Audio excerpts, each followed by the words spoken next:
Good morning, my self Rishikant सानी। आज मैं आपको बताऊंगा गैस टरबाइन का यूज़, एप्लीकेशन और इसकी इफिशिएंसी कैसे इंक्रीज की जाती है और न्यूमेरिकल इसका कैसे सॉल्व किया जाता है। तो देखिए, ऐसे कुछ फीचर्स है जैसे कि गैस टरबाइन में हमने क्या क्या इंक्लूड किया है। Compression process, first of all क्या है, फर्स्ट चीज compression process and heat addition या कंबशन प्रोसेस। क्लियर है। इसका इफिशिएंसी जो होता है ना 20 to 30% ही आता है as compare to modern steam turbine plant, जिसका इफिशिएंसी कितना होता है 38 to 40% होता है। आप कुछ पॉइंट में आपको हेडिंग दे रहा हूँ, हाईलाइट कर दे रहा हूँ, जो आप लोग जरूर देख लीजिएगा। First point is gas turbine as we think of the namely today include compression process and a heat addition process. Clear है। उसके बाद देखिए, इसका मेजर फील्ड्स ऑफ एप्लीकेशन क्या है गैस टरबाइन का। Aviation first point, second is power generation, third is oil and gas industry and fourth is marine propulsion. Clear है। तो ये कुछ बातें हैं जो आपको केवल याद रखना है, इंपॉर्टेंट है आपको इसमें क्या क्या प्रोसेस हैं और क्या कहाँ ये यूज होता है। सबसे इंपॉर्टेंट चीज में क्या है कि the efficiency of gas turbine is not the criteria for the choice of this plant. yes, efficiency इसके क्राइटेरिया नहीं है कि इफिशिएंसी में ही रहेगा अच्छा तभी हम इसको चूज करेंगे, नहीं, इसके और भी कुछ खास बात है। देखिए, A gas turbine is used in aviation and marine fields because it is self contained, light weight, not requiring cooling water and generally fit in to the overall shape of the structure. Okay, सबसे अच्छी बात क्या है, ये first point इसका क्या है, self contain, light weight and not requiring cooling water and generally fit into overall shape of the structure. Clear है। It is selected for power generation because of its simplicity, lack of cooling water, needs quick installation and quick starting. It's very important, quick installation. ये सब चीजें हैं जो कि efficiency को भी, अगर इफिशिएंसी से कम भी है तो भी कोई प्रॉब्लम वाली बात नहीं है, हम ये सब चीज को भी यूज करके आगे देख सकते हैं। क्लियर है। ओके, इसके बाद देखिए, ये तो गैस टरबाइन के बारे में कुछ बातें हो गई। इसके हम आपको बताते हैं क्लासिफिकेशन ऑफ गैस टरबाइन, जो कि बहुत ज्यादा इंपॉर्टेंट है। ठीक है। First point, the constant pressure combustion gas turbine. इसमें दो चीज आती हैं, A open cycle constant pressure gas turbine, B close cycle constant pressure gas turbine. इसके बारे में हम लोग डिटेल में आगे देखेंगे। क्लियर है। इसके बाद देखिए क्या यूज होता है। ओके, सेकेंड पॉइंट इज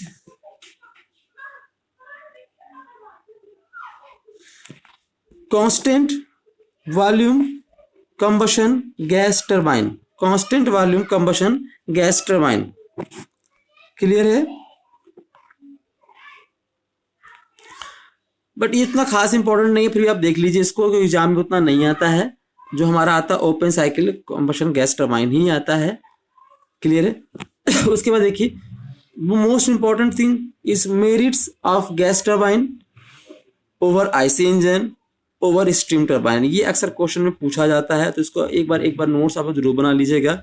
सबसे इंपॉर्टेंट चीज देखिए क्या क्या इसमें है। Second point, the gas turbine does not require a fly wheel as the torque on the shaft is continuous. Torque on the shaft is continuous. Continuous means क्या होता है कि सेल्फ कंटेंट कहने मतलब यही हुआ हमारा कि सिंगल शाफ्ट पे टरबाइन और कंप्रेसर दोनों अटैच होता है। ठीक है ना। And uniform, whereas flywheel is must in case of IC engine. जब फ्लाईव्हील नहीं है तो हमारा क्या है, हमारा वेट भी नहीं बढ़ेगा और हमारा वाइब्रेशन भी कम रहेगा। ठीक है। थर्ड पॉइंट देखिए, इसमें क्या दे रखा है, the weight of gas turbine per horse power develop is less than that of an IC engine. मैंने पहले ही बोला फ्लाईव्हील नहीं है तो इसका वेट भी कम हो जाएगा। क्लियर है। तो ये कुछ पॉइंट है, आप लोग उसको देख लीजिएगा। इसका मैं पीडीएफ भी आपको भेज दिया हूं, तो आप लोग इसका पीडीएफ भी देख लीजिएगा। Okay,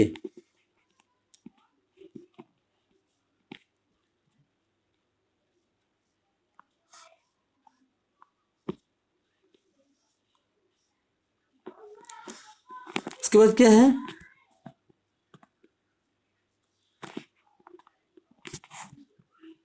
merits over steam turbine, ये भी आप लोग पढ़ लीजिएगा, ये भी थ्योरी ही है, क्लियर है।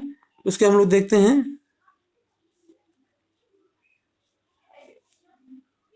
Okay, most important, constant pressure combustion gas turbine. इसमें देखिए क्या क्या है। फर्स्ट पॉइंट इज क्या हम लोग पढ़ेंगे, open cycle gas turbine. Open cycle मतलब क्या है कि ये एयर एंटर करेगा कंप्रेसर में, उसके बाद से कंप्रेशन चैम्बर में जाएगा, फिर टरबाइन में जाएगा, फिर एग्जॉस्ट, मतलब कि ये एटमॉस्फेयर में चला जाएगा, ये क्लोज्ड नहीं है। देखिए इसमें क्या हो रहा है, कौन कौन से पार्ट्स यूज किए गए हैं ओपन साइकिल गैस टरबाइन में। First is compressor, first is compressor, second is combustion chamber, third is turbine, most important parts, clear है। तो देखिए इसमें क्या हो रहा है, ये मैं आपको इसको एक्सप्लेन कर देता हूं, हिंदी में एक्सप्लेन कर दे रहा हूं मैं, कि एयर कहां से आ रहा है, एयर हम लोग एटमॉस्फेयर से एंटर कर रहा है कंप्रेशर में। जब वो कंप्रेशर में जाएगा तो क्या होगा, वो कंप्रेशर में जाएगा तो कंप्रेशन किया जाएगा एयर का, जिसकी वजह से आपका प्रेशर और टेम्परेचर इंक्रीज करेगा। We know that PV is equal to MRT. According to this rule, pressure increases, then temperature will also increases. Okay. After that, compression of air goes into combustion chamber. इस combustion chamber में क्या होगा, इस combustion chamber में जब air stream enter करेगा hot temperature के साथ, तो फ्यूल इसमें स्प्रे किया जाता है। जब फ्यूल स्प्रे किया जाएगा तो क्या होगा, वो air stream converted into hot gases, air stream converted into hot gases. This hot gases expands through the turbine. जब ये एक्सपैंड्स होगा टरबाइन में, तो हमको क्या मिलेगा, हमको एक नेट वर्क आउटपुट मिलेगा, क्लियर है, वर्क आउटपुट मिलेगा, जिससे हम लोग इस शाफ्ट के थ्रू, हम लोग डायनेमो के थ्रू हम लोग पावर जनरेट कर सकते हैं।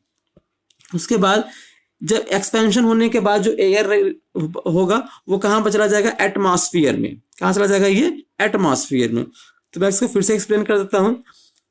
देखिए, air is drawn, air is coming from atmosphere and enter into the compressor, where pressure and temperature increases, clear है। after that it passes to combustion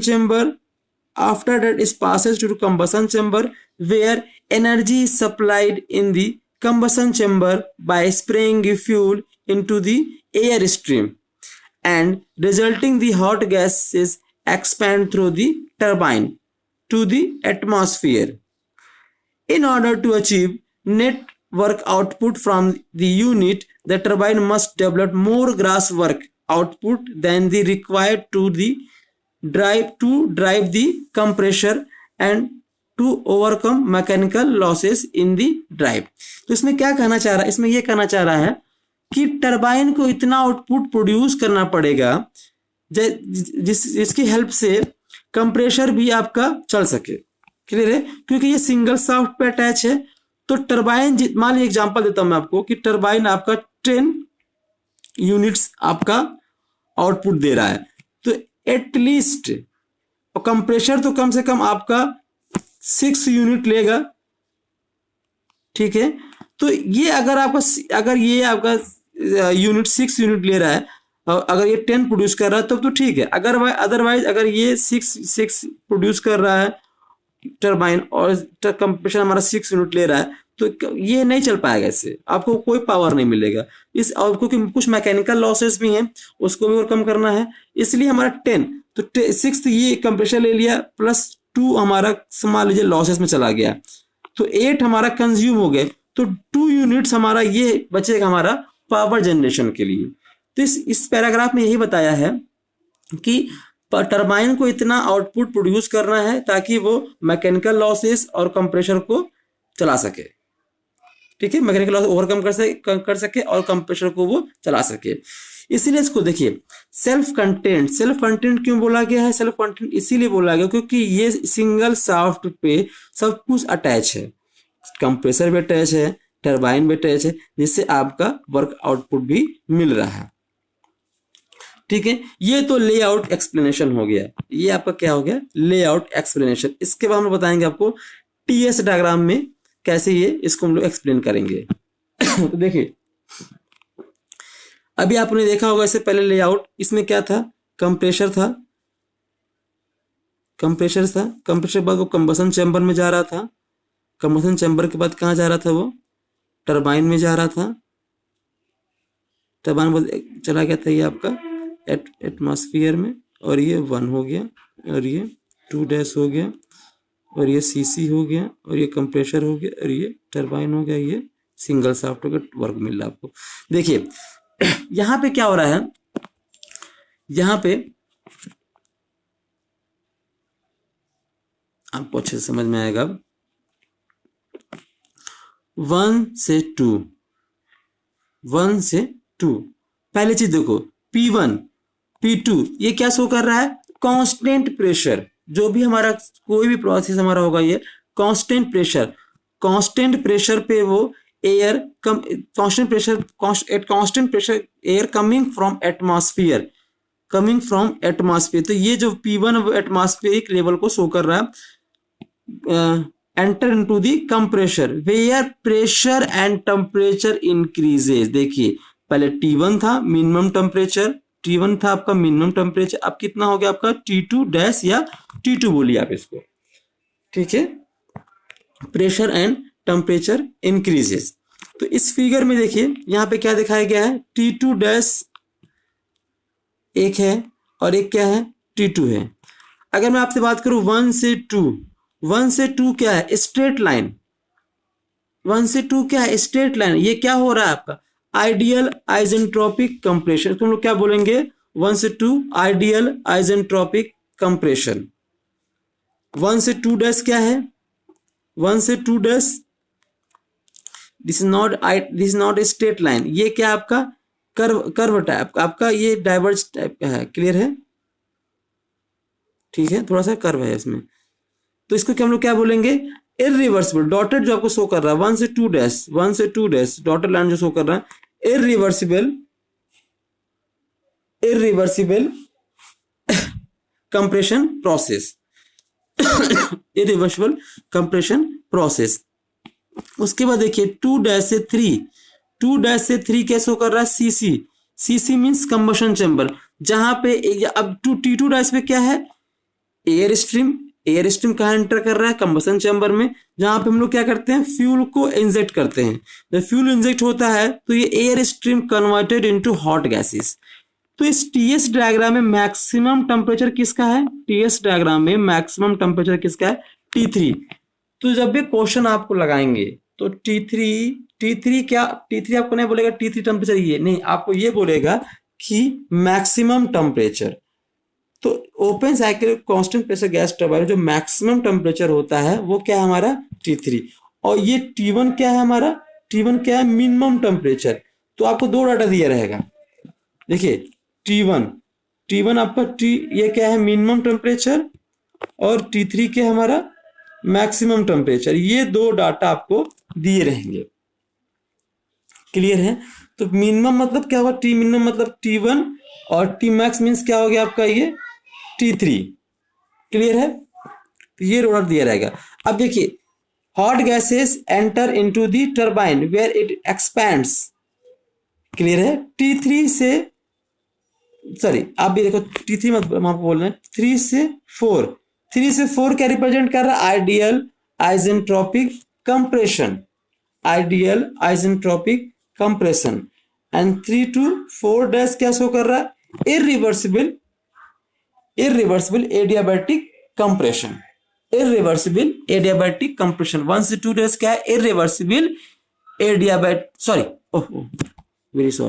1 से 2' 1 से 2 क्या है, irreversible adiabatic compression, and 3 to 4 dash, 3 to 4 dash irreversible adiabatic expansion, irreversible adiabatic expansion. Clear है? तो TS diagram आपको समझ में आया? देखिए अगर आपको मैं फिर से क्लियर करता हूँ, टीएस डायग्राम जब भी आप बनाएंगे, कैसे बनाएंगे आप टीएस डायग्राम? सबसे पहले हम लोग क्या करेंगे, कांस्टेंट प्रेशर की एक लाइन ड्रॉ करेंगे। कांस्टेंट प्रेशर की लाइन ड्रॉ हो गई तो P1 और ये हो गया हमारा P2। एक मिनट यहाँ बनाते हैं, क्लियर होगा, ये ओवर लाइट हो रहा था। TS 1 2, 1 से 2 क्या है, आइडियल। 2 डैश कितना हो जाएगा आपका, इरिवर्सिबल एडियाबैटिक कंप्रेशन। 3 से 4 क्या रहेगा, ideal isentropic compression. 3 to 4 dash कितना हो जाएगा हमारा, इरिवर्सिबल एडियाबैटिक एक्सपेंशन। ठीक है, तो आप ये फिगर बनाना जरूर सीख जाइएगा। अब देखिए इसमें क्या क्या हमको निकालना होता है, हमको देखिए निकालना क्या है, इफिशिएंसी। इफिशिएंसी कितना होगा, work output minus work input upon heat supplied, upon heat supplied. ये बेसिक फॉर्मूला आपको याद होगा, work output minus work input upon heat supplied. Clear है? एक एक करके हम आपको बताते हैं कैसे निकाला जाता है इसको। ये पैराग्राफ एक बार जरूर पढ़ लीजिए आप लोग। Assuming change in kinetic energy between the various point in the cycle to be negligible. Clear है? Small compared with enthalpy changes, and then applying the flow equation to each part of the cycle for unit mass, for unit mass we have, देखिए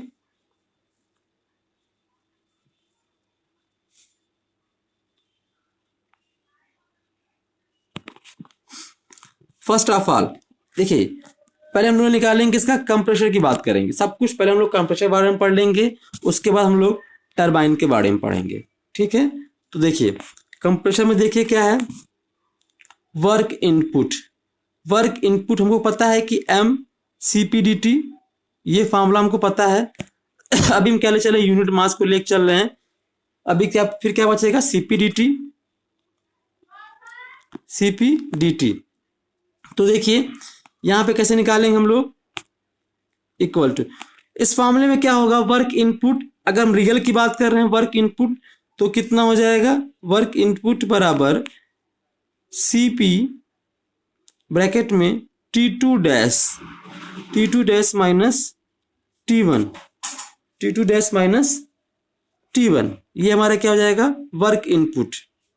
clear है? Okay, इसका एक चीज में और होता है, वो हम आपको बात आगे बताएंगे। हीट सप्लाइड देखिए कंप्रेशन चैम्बर में कितना दिया गया है, हीट सप्लाइड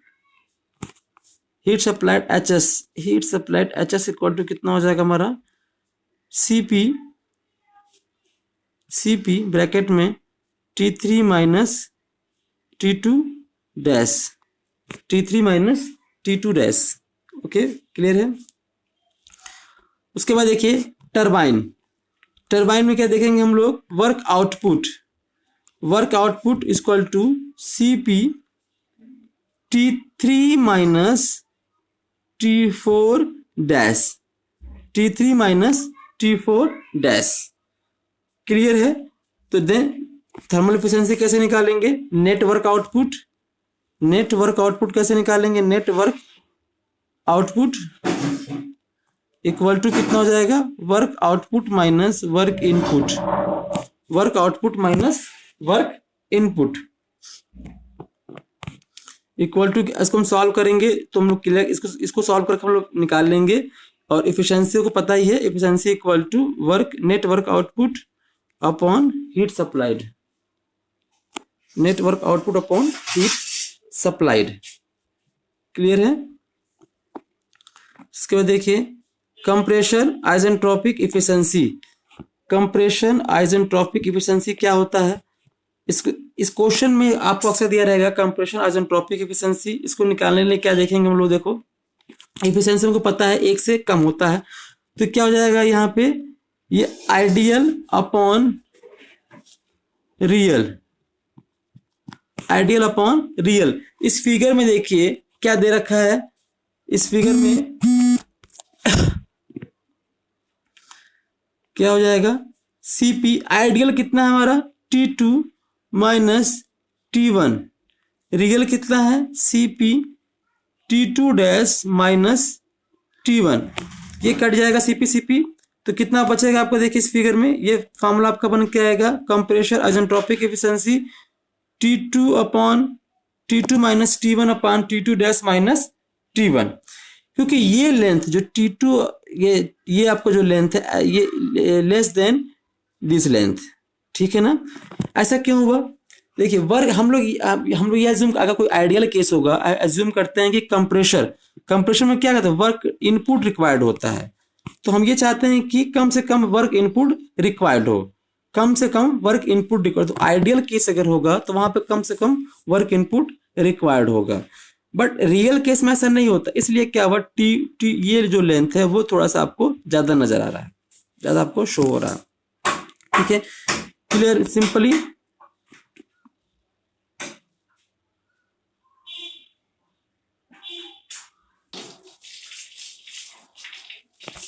ओके। उसके देखिए turbine isentropic efficiency, turbine isentropic efficiency में क्या कैसे निकालेंगे हम लोग, इसको यहां से निकालेंगे हम लोग। वही बात फिर से मैं बता रहा हूं आपको, टरबाइन एफिशिएंसी में क्या होगा हमारा आइडियल, अब यहाँ पे क्या हो जाएगा आइडियल, और यहाँ क्या हो जाएगा हमारा रियल। क्यों, ऐसा क्यों हुआ, क्योंकि टरबाइन हमारा वर्क आउटपुट दे रहा है। अगर आइडियल केस होगा तो मैक्सिमम से मैक्सिमम आउटपुट देगा, बट वो रियल में वो मैक्सिमम आउटपुट नहीं दे पाता, कुछ ना कुछ कम देता है। तो जिसके से हमारा क्या, जो हमारा फार्मूला बनेगा वो क्या बनेगा हमारा, देखिए मैं बता रहा हूं आपको, T3 minus T4 dash upon T3 minus T4, ये हमारा हो जाएगा टरबाइन इफिशिएंसी। यहां से हम लोग T4 डैश निकाल सकते हैं। मैं आपको बताता हूं, कंप्रेसर इफिशिएंसी हमेशा हमारा क्या निकलेगा T2 डैश, टरबाइन इफिशिएंसी से क्या निकलेगा हमारा T4 डैश।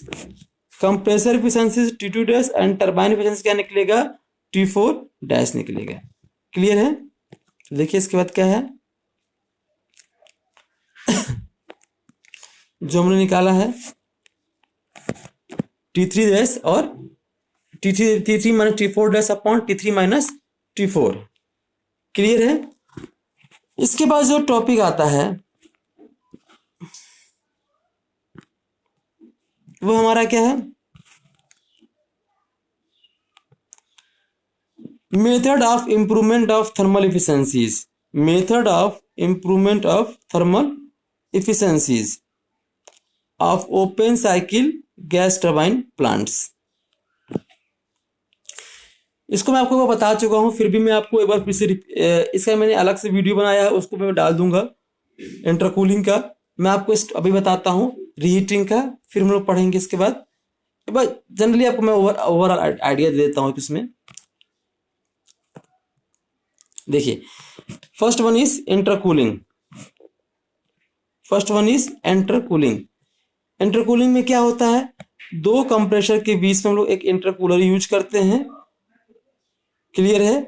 और इस प्रोसेस में क्या होता है कि जो वर्क रिक्वायर्ड होता है कंप्रेसर को, वर्क रिक्वायर्ड होता है कंप्रेसर को, वो लेस देन हो जाता है किससे, open cycle constant pressure gas turbine से।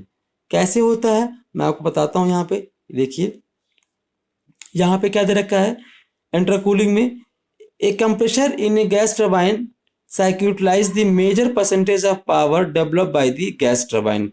हमको पता है कि जो टरबाइन वर्क आउटपुट देता है, जो टरबाइन वर्क आउटपुट देता है उसका मैक्सिमम परसेंटेज कौन यूज करता है, कंप्रेसर यूज करता है। मैक्सिमम परसेंटेज कौन यूज करता है, कंप्रेसर यूज करता है। तो इस कंप्रेसर के एफिशिएंसी इक्वल टू क्या होता है, efficiency equal to work output minus work input. तो तो अगर हमें इसको रिड्यूस कर दिया जाए, वर्क इनपुट को अगर रिड्यूस कर दिया जाए, मतलब कंप्रेशर के रिक्वायर्ड वर्क को अगर रिड्यूस कर दिया जाए, तो इस प्लांट की एफिशिएंसी इंक्रीज कर जाएगी। बस वही फोकस यहाँ पे किया गया है। तो देखिए इंटरकूलिंग में क्या किया गया है, ए कंप्रेशर इन ए गैस, अब बताया मैंने आपको। तो यहाँ पे क्या है, the work required by the compressor can be reduce by compressing the air in 2 stages, can be reduce by compressing the air in 2 stages and incorporating an intercooler between the 2। Clear है? तो देखिए यहाँ पे क्या किया गया है, low pressure turbine, low pressure compressor use किया गया है, हाई प्रेशर कंप्रेसर यूज किया गया है और टरबाइन यूज किया गया है।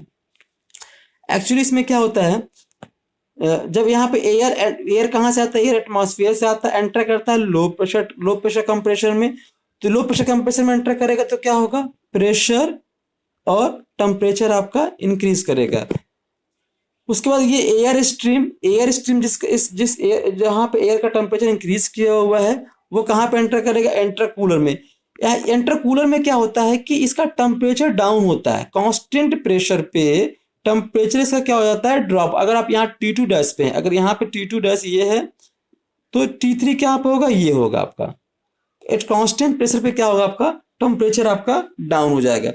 फिर से वही प्रोसेस है, T3 मतलब कि एयर स्ट्रीम जो आपका एंटर करेगा हाई प्रेशर कंप्रेसर में, एयर स्ट्रीम एंटर करेगा हाई प्रेशर कंप्रेसर में।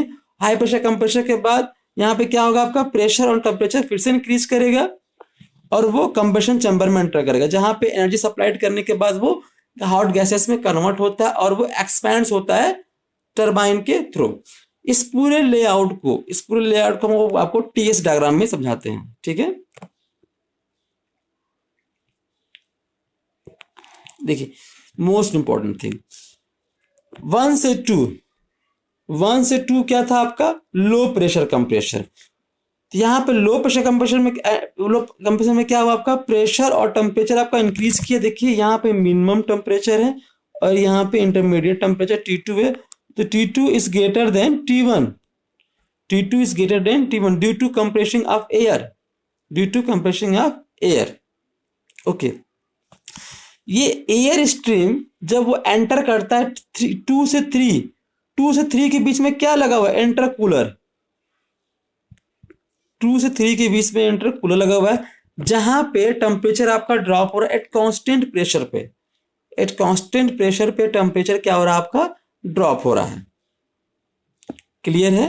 तो उसके बाद देखिए 3 के बाद से जो एयर स्ट्रीम है लो, तो इसका टेम्परेचर थोड़ा डाउन है, बट ये जो एयर स्ट्रीम है वो कहां पर एंटर किया है, हाई प्रेशर कंप्रेसर। ये क्या शो कर रहा है, ये हाई प्रेशर कंप्रेसर, जहां पे यहाँ पे क्या होगा, प्रेशर और टेम्परेचर फिर से इंक्रीज करेगा। टेम्परेचर और प्रेशर क्या होगा आपका, फिर से इंक्रीज करेगा।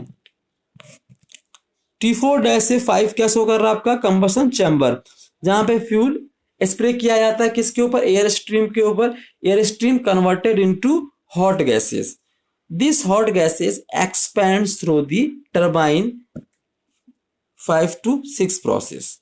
ये मैंने आपको आइडियल बता। देखिए आइडियल प्रोसेस क्या क्या है इसमें, 1 2 3 4 5 6, ये सब क्या है आपके आइडियल प्रोसेस है। ये क्या है यहाँ पे आइडियल प्रोसेस है। तो देखिए लो pressure turbine, low pressure compressor, high pressure compressor, ठीक है, फिर टरबाइन, ये सब चीज में आपका यूज किया गया है। तो कैसे इसका वर्क रिड्यूस किया गया है ये मैं आपको बताता हूं। मैं देखिए अगर आप इंटरकूलर नहीं यूज करते हैं तो बेसिक प्रोसेस क्या होता है, जैसे हमने अब इसे पहले पढ़ा है open cycle combustion gas turbine में,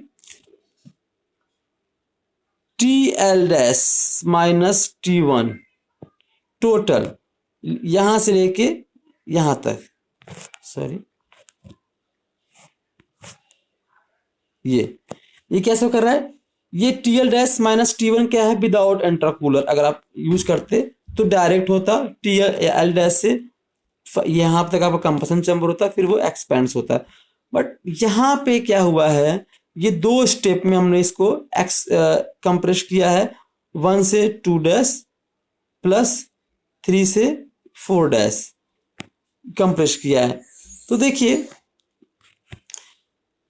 TL dash minus T2 dash is greater then T4 dash minus T3। TL dash minus T2 dash is greater then T4 dash minus T3। इसके वजह देखिए ये जो लेंथ है एज कंपेयर टू दिस क्या है, ये ज्यादा है।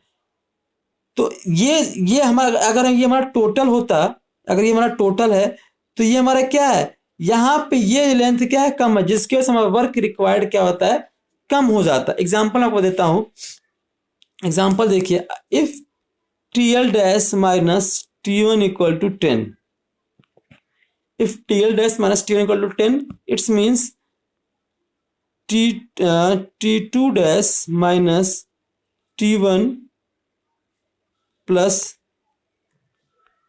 TL dash minus T2 equal to 10। ये है T2 dash minus T1 plus TL dash minus T2 equal to 10।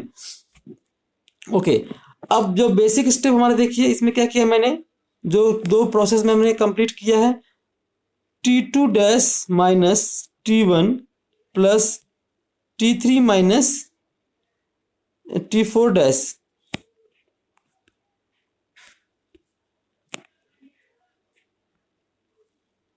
T4 dash minus T3, ये दोनों तो सेम है, उसमें भी सेम था, but T4 dash minus T3 की जो वैल्यू है वो क्या है, कम है as compare to TL dash minus T2 से, जिसके वजह से वर्क रिक्वायर्ड हमारा कम हो गया है, जिसके वजह से हमारा वर्क रिक्वायर्ड हमारा कम हो गया है।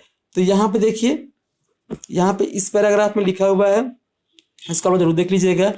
उसके बाद से क्या होता है, वर्क रेशियो क्या होता है, net work output, net work output upon gross work output. तो क्या होता है net work output, work of expansion, work of compression, work of expansion. From this we may conclude that when the compressor work input is reduced then the work ratio increase। इसमें यह एक फायदा है, देखिए इंटरकूलर से अगर आपसे कोई पूछे इंटरकूलर से क्या है, तो एफिशिएंसी तो इंक्रीज हम नहीं कर सकते हैं। क्यों नहीं कर सकते हैं, क्योंकि एफिशिएंसी बराबर क्या होता है, net work output upon heat supplied, upon heat supplied. तो देखिए यहाँ पे वर्क इनपुट तो रिड्यूस हुआ है, जिसके वजह से नेट वर्क आउटपुट आपका इंक्रीज करेगा, बट एज वेल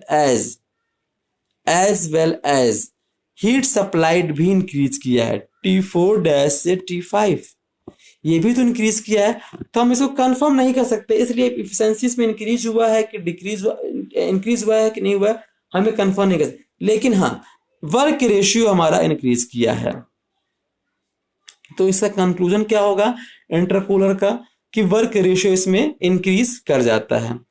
क्लियर है, तो उसका यही सब थ्योरी दे रखा है। उसके बाद देखिए, however the heat supplied in the combustion chamber when intercooling is used in the cycle is given by, दे रखा है हीट सप्लाइड विद इंटरकूलिंग, ये दे रखा है, और heat supplied with without intercooling दिए रखा है, जो मैंने आपको बता रखा है। क्लियर है, तो ये सब इंटरकूलर के बारे में था जो मैंने आपको बताया था। ओके, अब हम लोग देखते हैं रीहीटिंग। रीहीटिंग हम लोग 5 मिनट इसमें है दिया रखा है। जैसे उसमें आपने देखा था इंटरकूलिंग में, वहां पे 2 कंप्रेसर था, यहाँ पे क्या है, कंप्रेसर है, हाई प्रेशर टरबाइन है एंड लो प्रेशर टरबाइन है। तो देखिए इसमें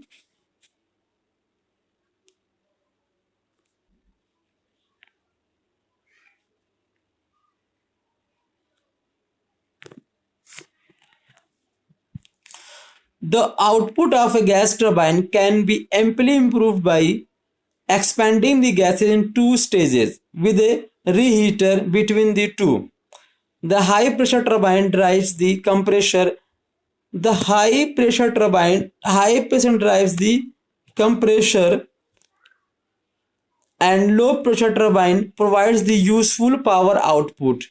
Most important word.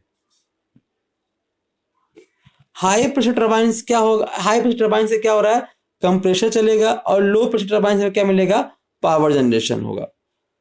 The corresponding TS diagram आपको देखिए दिखाता हूँ मैं, इसमें क्या हो रहा है। इस लेआउट में वही सब कुछ है। देखिए इस लेआउट में क्या हुआ है, air coming from atmosphere enter into compressor where pressure and temperature increases, after that goes into combustion chamber. In combustion chamber fuel is sprayed due to this air is due to the air stream converted into hot gases. This hot gases expand through the high pressure turbine. The work output from the high pressure turbine utilize the compressor work required. ठीक है, high pressure turbine जो work output करेगा वो utilise किसके लिए होगा, work input के लिए, वर्क इनपुट ऑफ कंप्रेसर के लिए यूटिलाइज होता है। After that this air goes into this hot gases goes into second combustion chamber where again fuel is spread on this and converted into hot gases. These hot gases expand to low pressure turbine. जो लो pressure turbine में जो hot gases गया, इसकी वजह से हमारा क्या होगा, हमको वर्क आउटपुट मिलता है जो कि हमारा पावर जनरेशन में यूज होता है। देखिए 1 से 2 कंप्रेसर का प्रोसेस है, 2 से 3 फर्स्ट CC1 का मतलब कि कंप्रेशन चैम्बर का है, ठीक है। 3 से 4 डैश ये क्या शो कर रहा है, टरबाइन में शो कर रहा है। अगर 3 से 4 होगा तो आइडियल आइसेंट्रोपिक एक्सपेंशन होगा, 3 से 4 डैश होगा तो क्या होगा, इरिवर्सिबल एडियाबैटिक एक्सपेंशन है। अगर हमारा ये रीहीटिंग नहीं होता तो ये सिंपल सा प्रोसेस होता था, हमारा 3 से L डैश हमारा ये एक्सपेंशन हो जाता। बट ड्यू टू रीहीटिंग क्या होगा, हमारा 4 डैश से 5, फिर इस जो हमारा जो हमारा एटमॉस्फेयर में गैस जा रहा था उसको हमने क्या किया, फिर से रीहीटर में भेजा जहां पे फ्यूल स्प्रे करा के उसको हॉट गैस में कन्वर्ट किया गया। तो ये टेम्परेचर कितना होगा इसका, T5 से हमारा फिर से वो एक्सपेंड्स हुआ T6 तक, जिससे हमको टरबाइन आउटपुट मिला है। तो इसमें इंपॉर्टेंट चीज क्या है, देखिए मोस्ट इंपॉर्टेंट इसमें ये है कि जो हमारा टरबाइन आउटपुट है, turbine output net work output किससे मिलेगा, विद रीहीटिंग में किससे होगा हमारा T5 माइनस T6 डैश। बस इतना आप ये याद रखिएगा केवल, ठीक है। ओके, रीजनरेशन में आपको बता चुका हूं, क्लियर है।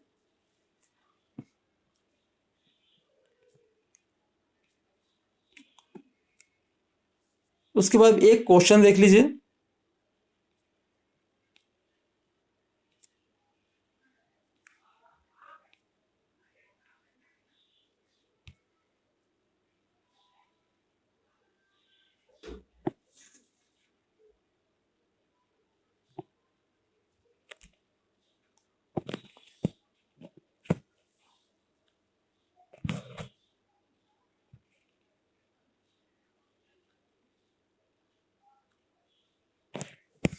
Most important question. इस क्वेश्चन में क्या दे रखा है, a gas turbine unit has a pressure ratio of 6:1 and maximum cycle temperature 610।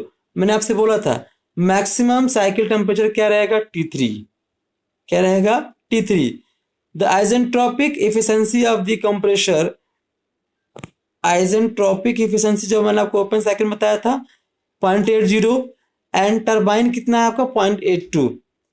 Calculate the power output in kilowatts of an electric generator gear to the turbine when the air enter the compressor at 15 degree centigrade at the rate of 16 kg per second. देखिए जो minimum temperature वो क्या होगा हमारा T1, और जो maximum temperature होगा वो क्या होगा हमारा T3। तो T1 और T3 हम लोग कैलकुलेट करेंगे केल्विन में, और P2/P1 हमारा दे रखा है 6, कंप्रेसर एफिशिएंसी दे रखा है 0.82, टरबाइन एफिशिएंसी दे रखा हमारा 0.82, air flow rate means mass दे रखा हमारा। मोस्ट इंपॉर्टेंट थिंग यहाँ पे देखिए CP दे रखा है, देखिए कंप्रेशन का डाटा अलग दे रखा है CP, जहाँ पे गामा की वैल्यू 1.4 है, और एक्सपेंशन का CP 1.11 अलग दे रखा है, जहाँ पे गामा की वैल्यू 1.3 33 दिया हुआ है। क्लियर है? तो इस पूरे open cycle gas turbine plant में एक फॉर्मूला जरूर याद रखिएगा, T2 upon T1 upon equal to P2 upon P1 के power gamma minus 1 upon gamma, यही सबसे ज्यादा यूज होगा।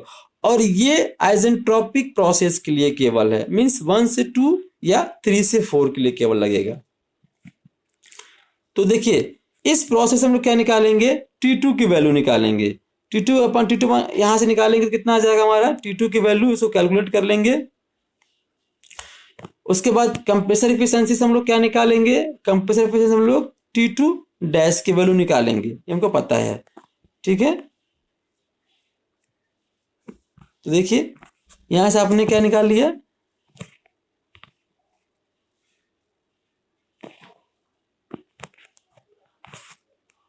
T2 डैश निकाल लिया।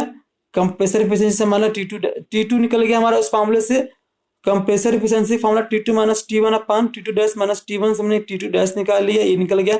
उसके बाद फिर से 3 से 4 क्या था हमारा, आइसेंट्रोपिक एक्सपेंशन है, तो T3 अपॉन T4 से हम लोग T4 निकाल लिया, और टरबाइन एफिशिएंसी से हमने T4 डैश निकाल लिया। उसके फिर मैंने बताया, मैंने आपको कंप्रेशर इनपुट आपने लगा रखा फॉर्मूला, कंप्रेशर आउटपुट निकाल लिया, नेट वर्क आउटपुट निकाल लेंगे, और उसके बाद पावर इन किलोवाट्स आप निकाल लेंगे। क्लियर है? ठीक है, ओके। उसके बाद से जो हमारा बचेगा हमारा ब्राटॉन साइकिल, यह आपको हम बाद में बता देंगे। तो आज हम यहीं पे कंप्लीट करते हैं वीडियो को। Okay, thank you very much.